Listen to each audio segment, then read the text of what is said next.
Aceh adalah Serambi Mekah, betul. Aceh adalah kakak tertua bagi bangsa Indonesia, betul. Islam pertama kali masuk ke Indonesia lewat Aceh, betul. Kerajaan yang Islam yang pertama ada di Perlak Aceh, betul.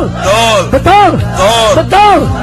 Ibnu Battuta 7 abad yang lalu sudah sampai ke Aceh, bercerita tentang kerajaan Islam Aceh Samudra Pasai, kerajaan Islam tertua di Nusantara. Wali Songo itu dulu asalnya dari Aceh.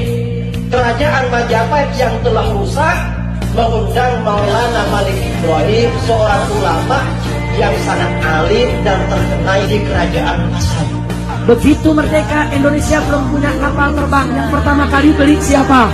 Aceh. Yang pertama kali beli siapa? Aceh. Yang mau dari kemerdekaan siapa? Aceh. Yang jadi contoh siapa?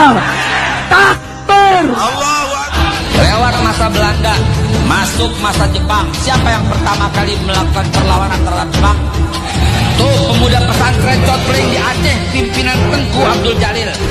Mereka pertama kali melakukan perlawanan terhadap Jepang, sementara yang lain masih menganggap percaya dengan ramalan Joyo Boyo bahwa Jepang adalah saudara jauh yang akan memberikan kita kemerdekaan.